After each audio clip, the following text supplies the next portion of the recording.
गंजाम जिला पात्रपुर ब्लॉक सामंतियापल्ली श्री भरतपति महाविद्यालय ठारे शनिवार अध्यक्ष डॉक्टर गिरीश चंद्र बेहरा अध्यक्षतार एक संबर्धना पर्व अनुष्ठित हो जाएगी। संबर्धना पर्व में पूर्वतन अध्यक्ष मानस रंजन आचार्य, पूर्वतन शारीरिक शिक्षा शिक्षक सुधाकर विशोई, संध्याराणी विशोई, डॉक्टर जयकृष्ण पाठी, डॉक्टर अशोक पंडा, नूतन प्राध्यापिका कल्पना बेहरा, उपेन्द्रनाथ बेहरा प्रमुख मंच आसी नथिले।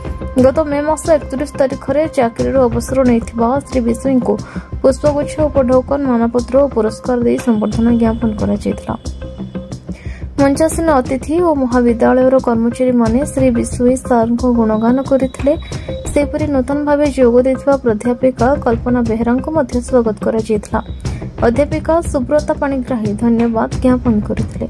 जीकेटी शुभश्री प्रधान का रिपोर्ट, न्यूज उपांत खबर। ग्राम पंचायत सुवर्णपुर ग्राम में 1965 मसीहा मे मास 13 तारिख एक पवित्र शुभ लग्न पिता स्वर्गत रघुनाथ विशोई औरसरू माता स्वर्गत रंभु विशोई कुलमंडन पर आपण परिवार में आनंदर लहरी खेली जाता। एक किए जानी दिने आपण महाकाल